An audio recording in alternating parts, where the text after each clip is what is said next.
দিনটা ছিল 23শে জানুয়ারি, তাই সকালে ঘুম থেকে উঠেই স্নান করে চলে গেলাম ক্লাবে। সেখানে গিয়ে দেখলাম অনেক ফুল এনেছে বরকা, সুন্দর করে সাজালাম। ক্লাবের সামনে তৈরি করা শহীদ বেদি, নেতাজি সুভাষচন্দ্র বসুর ছবিটাও সুন্দর করে সাজালাম। তারপরে সামনে লিখলাম দেশ নায়ক নেতাজি।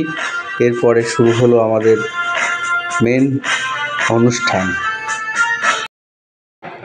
ভারত মাতার শ্রেষ্ঠ সন্তান নেতাজি সুভাষচন্দ্র বোসের আজ 128তম জন্মদিন।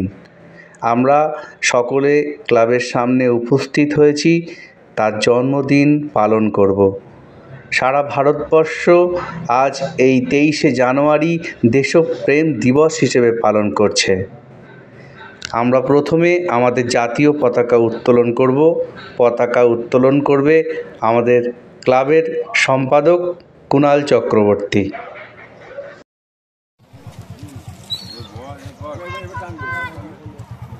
বন্দে মাতরম, বন্দে মাতরম, স্বাধীন ভারত কি জয়, নেতাজি সুভাষচন্দ্র বোস কি জয়। জাতীয় পতাকা উত্তোলনের পরে নেতাজি সুভাষচন্দ্র বসুর চরণে ক্লাবের সমস্ত সদস্য একে একে পুষ্পার্ঘ নিবেদন করলেন। আমরা এই মহান দেশ নায়কের বলা কথা আর চলা পথে চলবার শক্তি প্রার্থনা করলাম। নেতাজি মানেই একটা স্বপ্ন, দেশকে স্বাধীন করা। নেতাজি মানেই বীরের মতো ইংরেজদের সাথে লড়া। নেতাজি মানেই দেশের জন্য অনেক কষ্ট স্বীকার।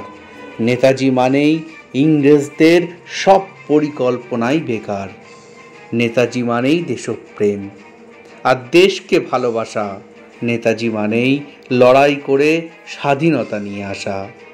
নেতাজি মানেই যার মৃত্যু নেই, শুধু জন্মদিনটাই আছে। নেতাজি মানেই হৃদয়ে যিনি রয়েছেন আজও বেঁচে। দেশপ্রেম দিবস পালন করবার পর আমরা সকলে মিলে একসাথে ক্লাবের সামনে কিছু ছবি তুললাম। এলাকার যে সমস্ত মহিলারা আমাদের সাথে ছিলেন তারাও আমাদের সাথে ছবি তুলল।